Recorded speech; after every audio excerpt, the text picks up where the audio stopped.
What's up, y'all? This is GC Kinsey, and today I'm going to be talking about gendered language in English and the many forms it can take besides just pronouns.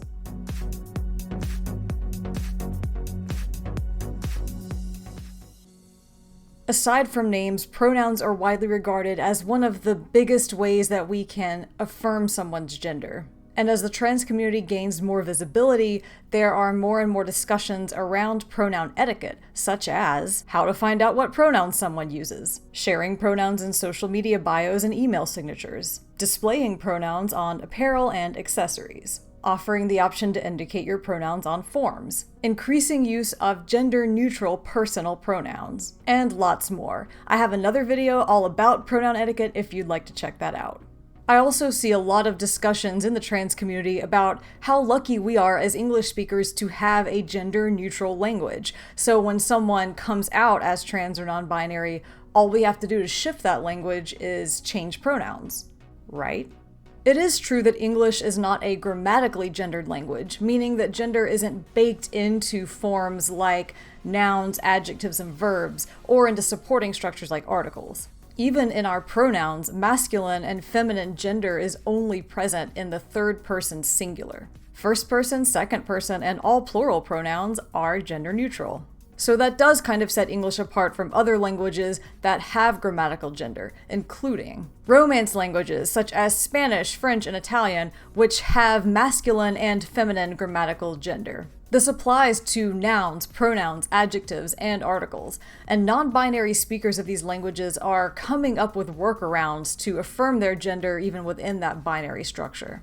Semitic languages such as Hebrew and Arabic, which have masculine and feminine grammatical gender too, not only in all the same structures as Romance languages, but also in verbs. This changes the verb form depending on whether you're talking about a man or a woman, which again doesn't apply to non-binary people explicitly within the language. Slavic languages such as Russian, Polish, and Ukrainian. Scandinavian languages such as Swedish, Norwegian, and Icelandic. West Germanic languages such as German and Dutch, which all have masculine, feminine, and neuter grammatical gender. Unfortunately for non-binary speakers of these languages, the neuter form is not generally used for people. It's seen as dehumanizing rather than just as neutral. There are other languages with even more complex structures of grammatical gender, and English isn't alone in not having grammatical gender. But even though English isn't a grammatically gendered language, I would hesitate to call it truly gender neutral. Gender may not be baked into the structure of our language, but it does play a major role in how we speak and even think about people in a way that goes much, much deeper than just pronouns. Let's look at a few examples. Titles and honorifics. Different languages take different approaches to how we show respect to other people, and this can be based on a variety of factors, such as the other person's occupation, age relative to yours, social status, how you know each other, etc. And these factors can vary a lot from culture to culture. In English, we mostly do this by distinguishing between formal and familiar contexts, with formal being for people we don't know, or people we do know but who are in sort of a higher position of social authority than us, such as a parent, grandparent, teacher, or boss. And familiar for people we do know and talk to casually, such as siblings, friends, or friendly acquaintances. Some languages, such as Spanish, use second-person pronouns to differentiate between formal and familiar address.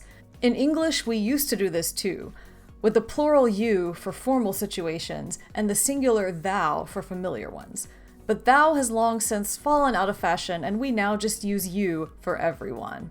Where we do still make our distinction between formal and familiar is with titles and honorifics. Titles are the thing that you see in front of a person's name in something like a formal letter or email, or that you might hear called out in a customer service interaction when someone has to refer to you by name. We have the masculine-coded Mr., the feminine-coded Miss, Mrs., and Ms., because apparently marital status is only important to women. And more recently, the non-binary community has proposed and kind of generally accepted mix, sometimes also pronounced mux, as a gender-neutral coded alternative. Honorifics are sort of a formal stand-in for a person's name, and we really only have two widely accepted options in English: the masculine-coded sir, and the feminine-coded ma'am, or sometimes miss if the person is really young. I've lucked out a little bit in that I'm a non-binary person who really likes being called sir, but obviously these two binary options don't work for all of us. Coming up with a neutral-coded alternative to ma'am and sir has long been a discussion in non-binary circles, but we have yet to collectively agree on anything. I see friend, fam, pal, and comrade all proposed a lot, but these aren't really formal like the existing honorifics. I once asked a friend who works in a lot of formal settings what would be used for non-binary people and was told Your Honor, which, aside from the obvious judge connotation, is actually not a terrible option. Along those lines, I've also seen some people propose royalty honorifics, such as Your Majesty or Your Highness, and also military rankings. I'm quite partial to captain myself. But we have yet to settle on one sort of widely agreed upon honorific like we have with mix for titles. Got any ideas? Drop them in the comments below. One other thing I want to mention about honorifics is the contradiction between their intent and their impact. Honorifics are meant to show respect, but in the context where they're most often used, which is in a customer service interaction, that actually involves guessing the gender of every single patron you meet. And that's really not a respectful thing to do because it can cause very painful feelings of dysphoria if you get someone's honorific wrong. I say this as someone who has only been called my correct honorific, sir, by one cashier in my entire life, and then they immediately apologized when they heard my voice. So I would like to propose that we ditch the use of honorifics for strangers entirely. Despite what your parents may have taught you growing up, especially if, like me, you grew up in the American South, there is nothing inherently impolite about just saying, "Excuse me," or "yes," or "no," or "have a good day," without any honorifics at all. Adding sir or ma'am to that is not actually necessary, but it can actually hurt people. I'm not advocating that we get rid of honorifics altogether, because they can be really gender affirming for some people, and I don't want to take that away from anybody. I just think we should only use honorifics for people we know, because that way we can be sure we're always getting those people's honorifics right. Jobs and skills. English has a long history of defaulting to masculine words for the names of occupations. This particular use of language happened because man originally meant person. But over time, as the word man took on a masculine connotation, that meant you ended up with masculine-coded job titles, such as mailman, fireman, or salesman, and this also extended to positions that you might have within your job, such as chairman of the board. We also have a history of distinguishing between men and women in certain occupations, such as actor and actress, waiter and waitress, steward and stewardess, and so on. Some of these have fallen out of fashion. For example, you don't really hear brewer and brewster anymore, but many of them are still widely in use today. The initial push for gender-neutral language in job titles and skills actually wasn't about the inclusion of non-binary people. It was about the inclusion of women, because the working world unfortunately has a history of being very, very sexist. So as feminists fought for women's inclusion in the workplace, they also fought for language changes such as mailman to mail carrier, fireman to firefighter, salesman to salesperson, and chairman to chairperson or simply chair. They also proposed gender-neutral alternatives like server for waiter or waitress, and flight attendant for steward or stewardess. And in the case where the masculine form could also be neutral, such as with actor, they pushed for women to start using that word. This was designed to break down assumptions about what kinds of jobs were men's or women's work, and to make it clear that any person of any gender could do any job. And this work is supporting and being furthered by non-binary people today.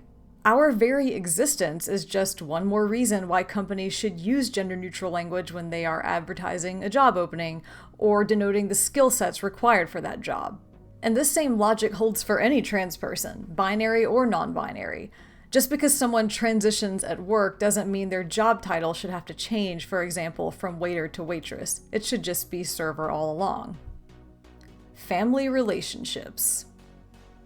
In English, most of the words we have to describe family relationships are gendered. For example, we have moms and dads, grandmas and grandpas, sons and daughters, brothers and sisters, aunts and uncles, nieces and nephews. Really, the only one I can think of that's gender neutral by default is cousin. Fortunately, we do have gender neutral alternatives for most of these family relationships. For moms and dads, we have parents. For grandmas and grandpas, we have grandparents. For sons and daughters, we have children, kids, or offspring. For brothers and sisters, we have siblings. And the non-binary community has come up with widely agreed upon alternatives to aunts and uncles with piblings, a contraction of parent siblings, and nieces and nephews with nibblings, which follows from these siblings and piblings constructs. A lot of non-binary people will also come up with their own personal family relationship words. For example, I've seen people come up with amalgamations like Maddie from mommy and daddy, since having your kid just call you parent is a little stiff and formal.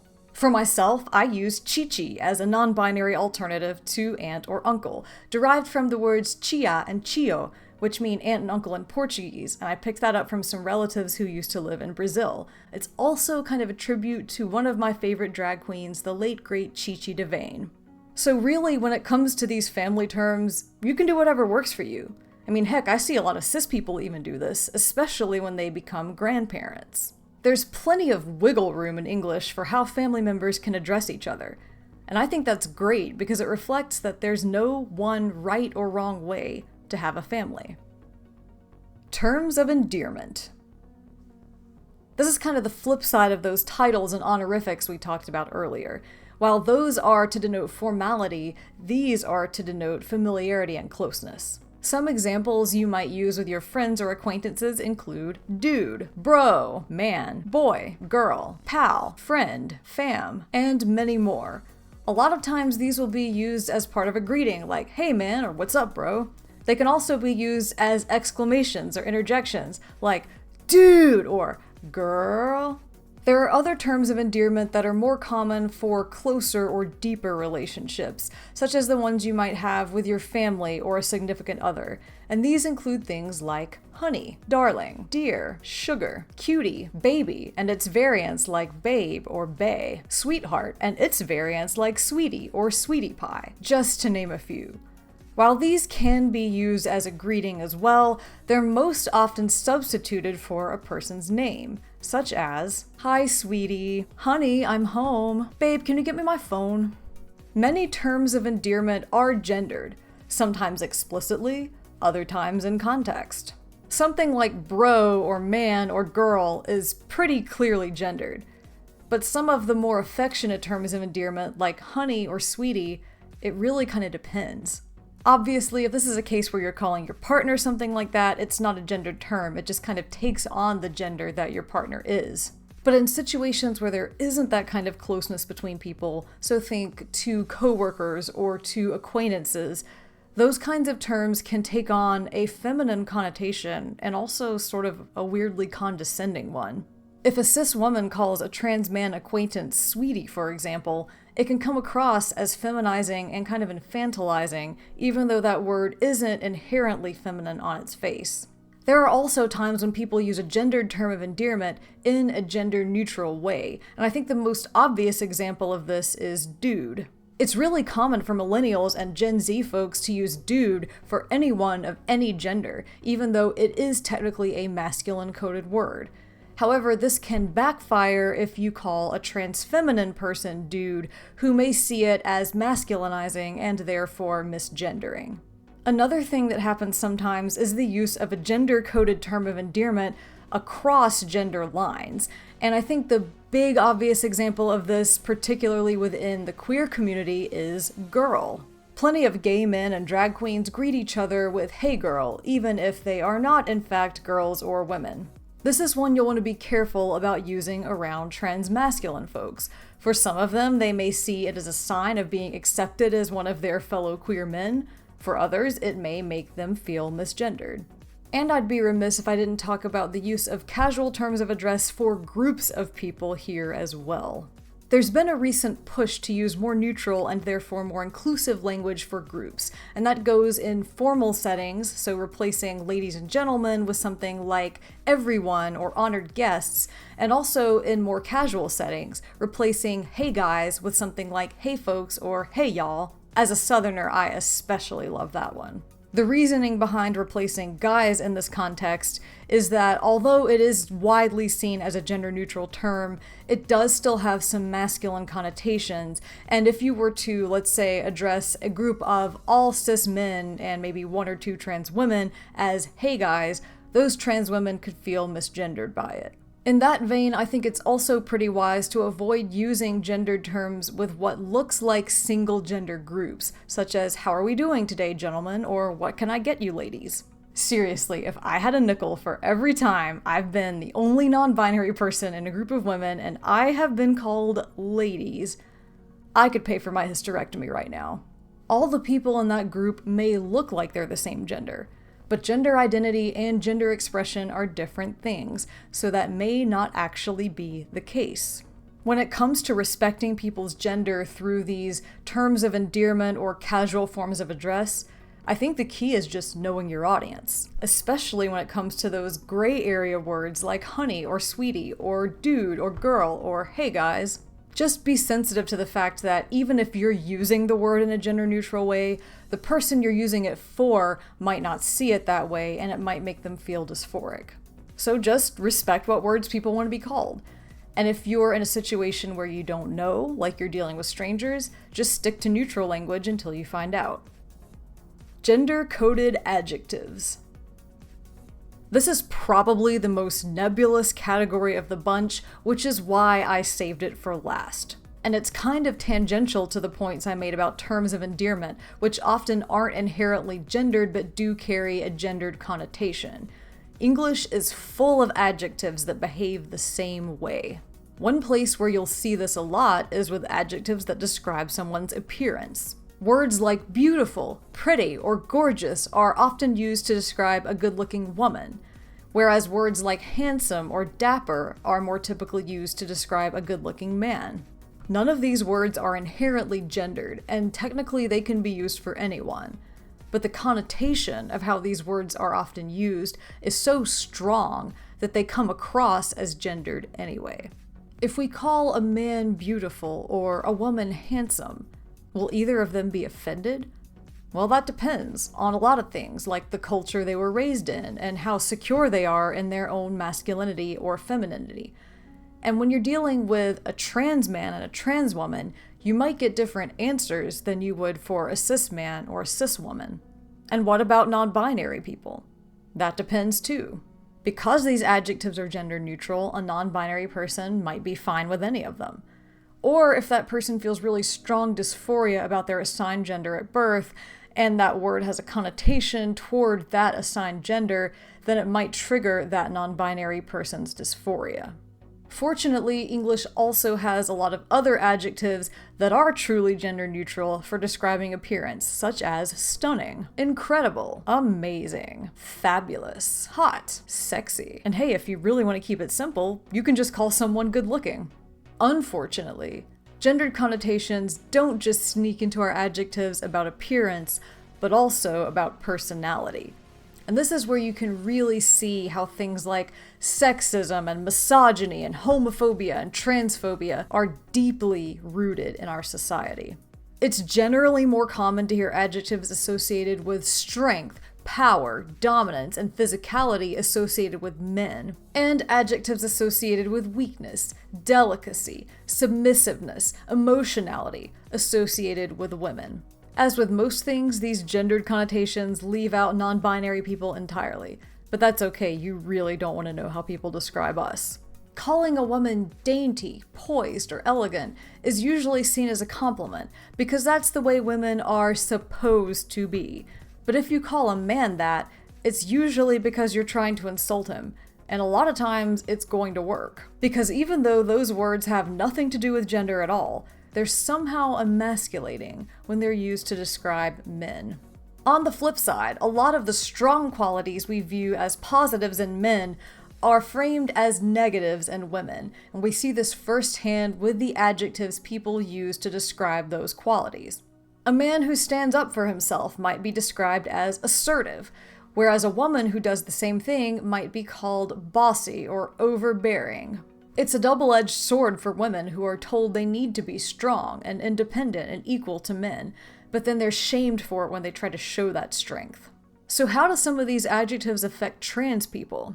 One way is that people might use them to be transphobic while giving themselves sort of a get-out-of-jail-free card because those words aren't actually gendered. Some examples include describing trans masculine folks as soft or cute solely based on the association between their female assigned gender at birth and being delicate. Describing trans feminine folks in more over-the-top ways than you would typically describe cis women. Lots of goddess or queen or you're so pretty. And if they're not performing femininity well enough, people do not hesitate to call them manly. And like I said, you don't want to know how non-binary people are described, because it's often with adjectives that question our sanity, such as crazy, weird, or attention-seeking, which of course are often also used as feminine-coded insults. Just more evidence of the patriarchy at work.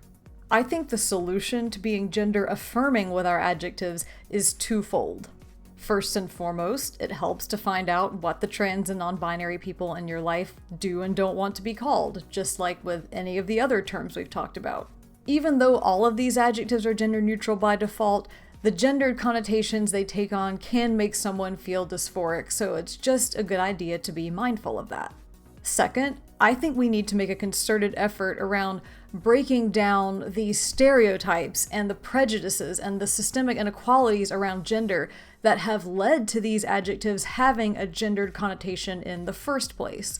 That way, one day, they truly can become gender neutral.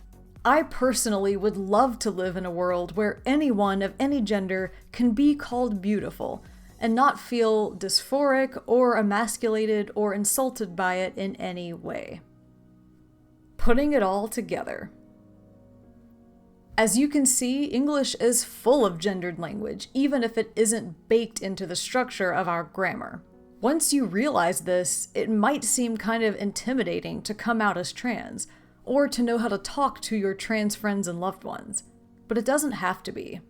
English is flexible, and the fact that it doesn't have grammatical gender means that we can use it to be as gender affirming as we want. So I want to close out with a few tips about how you can affirm people using gendered language.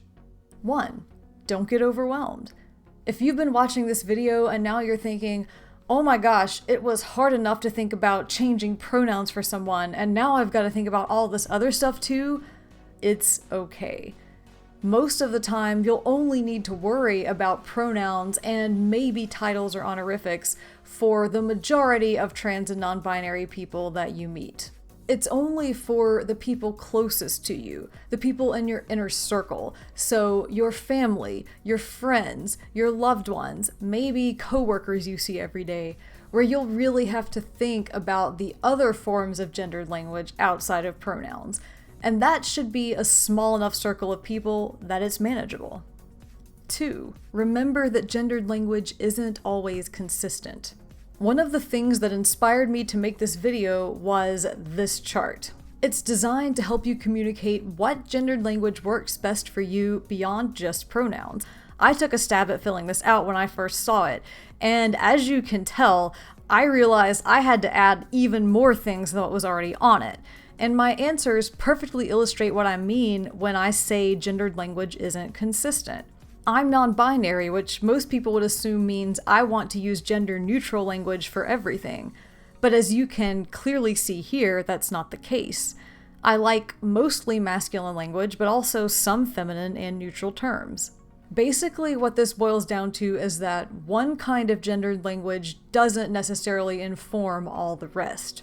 So, for example, if someone tells you, my pronouns are she, her, that doesn't tell you anything other than what her pronouns are. It doesn't tell you what other gendered language she likes or what her gender identity actually is. So if this is someone you're close to and you interact with every day, it's a good idea to find out what other words she likes. which brings me to my next point. 3. Ask instead of assume. If you're not sure what gendered language to use or avoid for someone, just ask. It may seem a little awkward at first, but I promise it's not that weird. Most trans and non-binary people are very much used to it, especially when we first come out and start that transition journey and the people around us are adjusting their language for the first time. So when you say, hey, I just want to make sure I'm using the right language so I don't make you dysphoric, it's not awkward. It just shows that you care. And if you do accidentally use a word without thinking and the other person says, hey, that word doesn't make me feel so great, then just acknowledge that and respect it and avoid it going forward. And that leads me to my final point. 4. Mistakes happen. And that's okay. I think there's a bit of a misconception that trans and non-binary people will get mad at you if you use the wrong language. And we might if we can tell you're doing it to insult us, or if you've been making the same mistakes over and over for months or even years on end because you're clearly not practicing. But when it's just an accident and when we know you're trying, we can tell, and of course we're not going to get mad. Heck, a lot of us even make those mistakes for ourselves or our other trans and non-binary friends too. I promise you, we do not expect perfection. We just want to see that you are doing your best. So, how do you communicate what gendered terminology is most affirming for you? Have you encountered any other examples of gendered language in English that I didn't mention here? Do you speak another language? And if so, how does that language deal with gender, grammatically or otherwise? Drop a comment below and let's get a discussion going. And if you have questions about gendered language or how you can practice using different gendered terminology for someone who comes out as trans or non-binary, please comment as well. I would love to hear all of your thoughts and perspectives. If you want to hit me up on any other social media, I am GC Kinsey across all platforms. And I hope you'll like, subscribe, and check out some of my other videos while you're here. I have more vlogs like this one about my experiences as a queer person, as well as cosplay music videos and makeup tutorials.